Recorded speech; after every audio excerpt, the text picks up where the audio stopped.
Assalamualaikum warahmatullahi wabarakatuh. Perkenalkan, kami dari kelompok 8. Saya Siva Azhara Fitriani sebagai moderator, dan rekan Saya Salma Pramila Hardana, saya Sukanur Amanah, dan saya Sintia Sukamardini. saya Lisa Permatasari, Dan saya Revita Siska. di sini kami akan menjelaskan materi tentang peramalan dengan regresi linear berganda.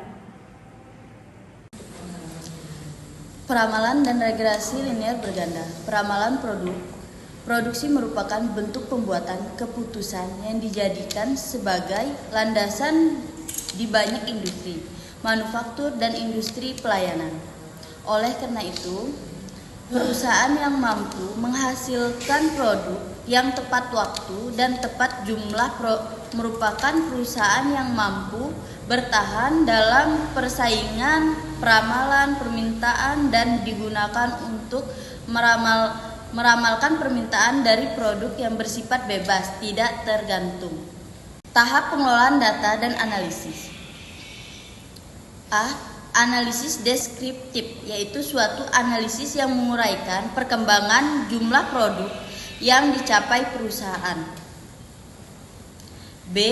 Analisis linear berganda, yaitu suatu analisis melihat sejauh mana pengaruh harga bahan baku, jumlah tenaga kerja, dan jumlah kerusakan mesin dengan software SPSS 5.16. Data yang digunakan dalam penelitian ini sebagai berikut. B. Berdasarkan uji koefisien determinasi, maka hanya terdapat dua variabel signifikan pada penilaian tingkat kepercayaan A5% atau 0,05, sehingga dapat disusun persamaan matematik. Regresi yang mempengaruhi jumlah produk adalah variabel kerusakan mesin KM dan harga bahan baku HBB, serta jumlah tenaga kerja JTK. Contoh yang kedua adalah pengendalian nutrisi tanaman hidroponik. Perhitungan regresi linear berganda dapat dilihat berdasarkan hubungan dari penambahan cairan nutrisi dan ketinggian cairan nutrisi di bak penampung. Dapat dijelaskan bahwa semakin rendahnya cairan nutrisi, semakin banyak penumbuhan cairan nutrisi.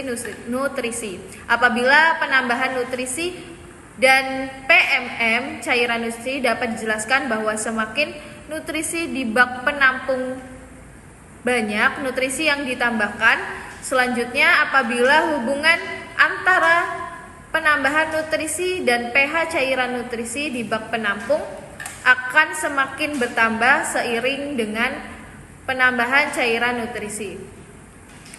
Dalam pengolahan data peramalan regresi linear berganda digunakan rumus seperti formula berikut, yaitu Y sama dengan beta 0 plus beta 1 X1 plus titik plus beta P XP. Setelah dilakukan perhitungan dengan Y adalah nilai peramalan banyaknya nutrisi yang dibutuhkan, beta 0 adalah konstanta, beta 1 adalah koefisien model regresi, X1 adalah ketinggian cairan nutrisi di bak penampung, X2 adalah kandungan nutrisi dalam bak penampung dalam PMM, dan X3 adalah pH sama dengan 3497,8266 plus dalam kurung min 74,7942 X1 tutup kurung plus dalam kurung min 0,3671 X2 plus dalam kurung min 192,2857 X3. Dengan menggunakan formula 2 dapat dilakukan peramalan pemberian nutrisi di hidroponik, melakukan perbandingan perhitungan data sebenarnya dengan data peramalan menggunakan formula 3. Dihasilkan nilai 51,47887. Yang ketiga adalah penetapan metode regresi linear dalam prediksi penjualan liquid. Menentukan nilai X2, Y2, dan XY. Langkah pertama, menentukan terlebih dahulu nilai X2, Y2, dan XY, yakni dengan cara mengkuadratkan dan mengalihkan dengan jumlah terjual, variabel X, dan stok liquid variabel Y, tiap masing-masing data. Berikut merupakan hasil dan total keseluruhan nilai X2, Y2, dan XY mulai dari periode bulan 1 hingga periode bulan ke-12 setelah dilakukan prediksi stok penjualan seperti pada tabel di atas. Dari jumlah keseluruhan prediksi yang telah dilakukan mulai periode 1 penjualan hingga periode ke-12, maka didapatkan hasil bahwa untuk tahun berikutnya yakni di tahun 2021 toko Fevor Pandaan melakukan penyetokan liquid para dewa sebanyak 636 stok.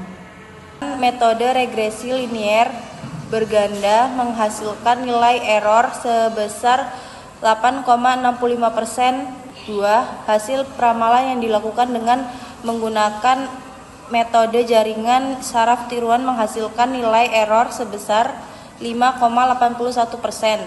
3. Hasil peramalan dengan menggunakan metode regresi linier berganda dan jaringan saraf tiruan memiliki nilai error yang lebih kecil dibandingkan hasil peramalan yang dilakukan perusahaan yaitu sebesar 23,81%.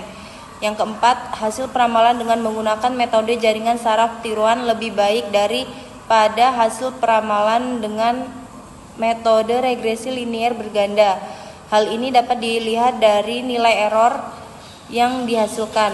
Yang terakhir, data minim dengan regresi linier berganda untuk peramalan tingkat inflasi. Hasil dan pembahasannya dengan menggunakan SPSS versi 17U, maka didapatkan uji regresi linier pada data training seperti pada tabel berikut ini. Prediksi inflasi dengan regresi linier berganda, performa model untuk mengukur ketepatan dan keakuratan model prediksi inflasi bulanan di Indonesia ditentukan dengan menghitung nilai mean square error atau MSE, root mean square error RMSE, dan mean absolute deviation MAD. Pembagian dari kedua model diperlihatkan oleh tabel di bawah ini. Model multiple linear regression MAD 0,0380, MSE 0,023, RMSE 0,0481. Sekian presentasi dari kelompok kami. Wassalamualaikum warahmatullahi wabarakatuh.